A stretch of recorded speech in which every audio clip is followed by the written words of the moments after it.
بسم الله الرحمن الرحيم. السلام علیکم.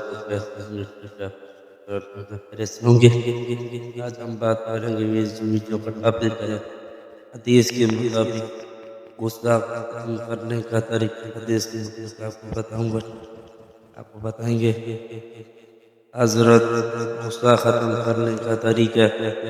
حضرت سید عائشہ صدیقی رضی عنہ روایت کرتی ہے کہ حضور صلی اللہ علیہ وسلم تیرے پاس تشریف لائے تو میں آپ صلی اللہ علیہ وسلم سے قبل کی بات غصے میں تھی. آپ صلی اللہ علیہ وسلم نے میرے نام نہ پکڑا اور اسے رگڑا اور ارشاد فرمایا. آویش عائشہ کی تصغیر محبت سے ارشاد فرمایا، جب غصہ آئے تو کہو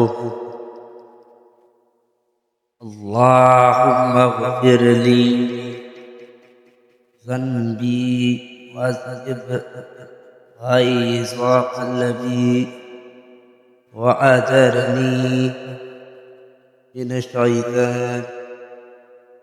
ترجمہ: اے اللہ میرے گناہ معاف کر دے اور میرے دل کا غصہ دور فرما دے اور مجھے شیطان کے شر سے پناہ عطا کر دے. جب غصہ آئے یہ دعا کرا کریں، انشاءاللہ زواج النبی